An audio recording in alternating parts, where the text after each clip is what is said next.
Liz Kendall, the Shadow Work and Pension Secretary, joins us now from Central Lobby. I'm sure you've just been voting, so we appreciate you squeezing us in a busy evening in the House of Commons. Sounds like it's going to be a win for the Prime Minister then. Sorry, say that again, Sophie. It sounds like it's going to be a win for the Prime Minister later. I think he'll get the bill through, but it might be the new year, Sophie, but we've seen, a repeat of a divided Tory party, a weak Prime Minister who can't get the backing of his two deputy chairmen who've resigned. And this is a serious issue that requires a workable plan, which Labour is putting forward on cracking down on the criminal gangs and ending hotel use by sorting out the backlog in asylum claims. And I cannot believe we are here again, yet more hours on this unworkable scheme. I mean, Einstein's definition of madness was to keep doing the same thing over and over again and expect a different result.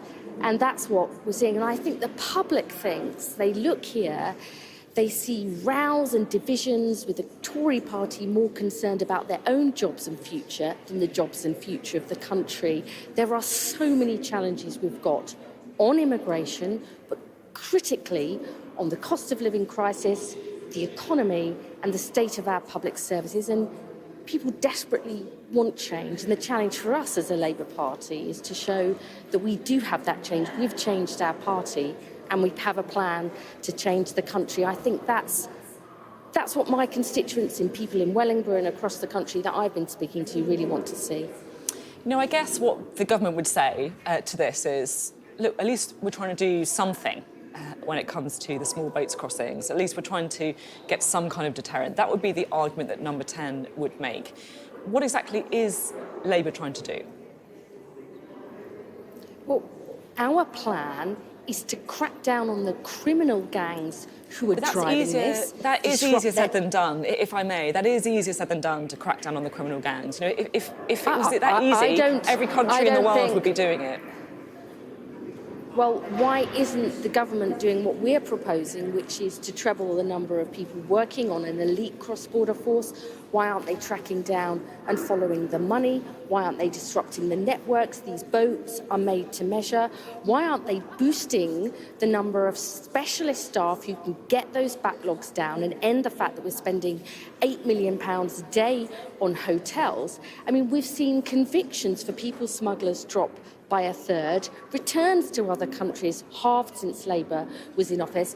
I mean, I believe this is a serious issue that people want to address, but forgive me, all this time, £400 million and not a single person sent back to Rwanda. And in fact, as we heard today in Prime Minister's questions, more than 4,000 people who'd been identified to be returned to Rwanda completely lost. I mean, the public knows things are hard, but they look at this confusion, total incompetence, and I think most people, they just want a competent government. They want to be able to pay their bills, see a GP, get a train, be able to live their lives.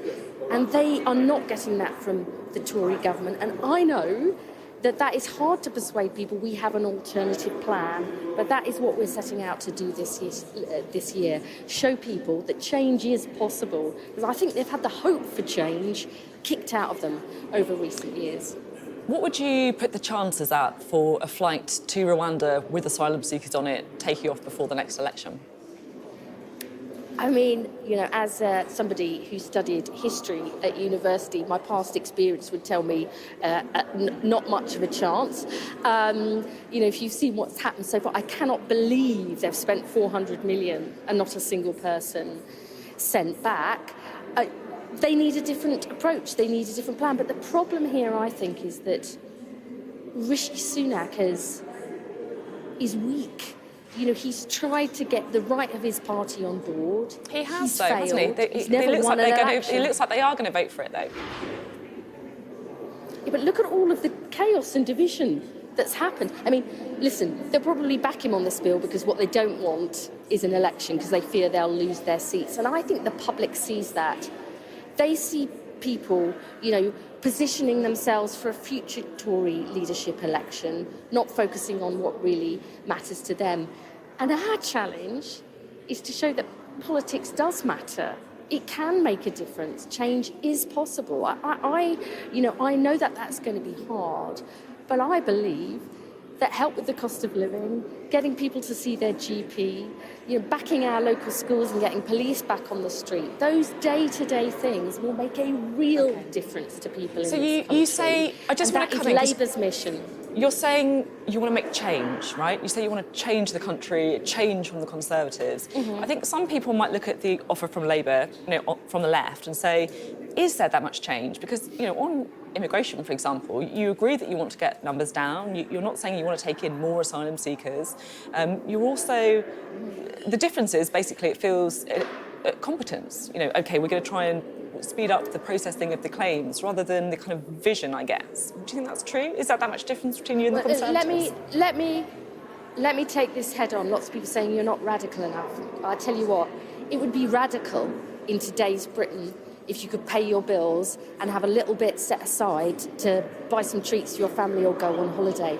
It would be radical to be able to get to see your GP in a timely fashion. It'd be radical to be able to afford your rent or to buy So your how are you going to do it? home. Doesn't it need a radical policy to do that? Generation. That's not a policy, that's an aim. Well, how are you going to do it?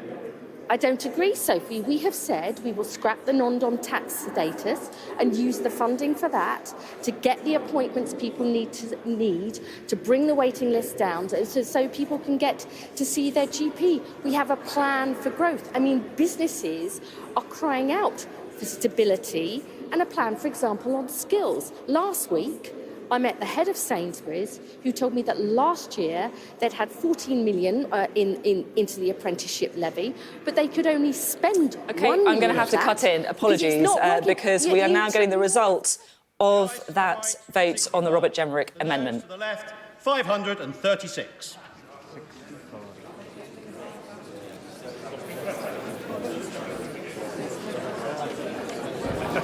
The ayes to the right, 65.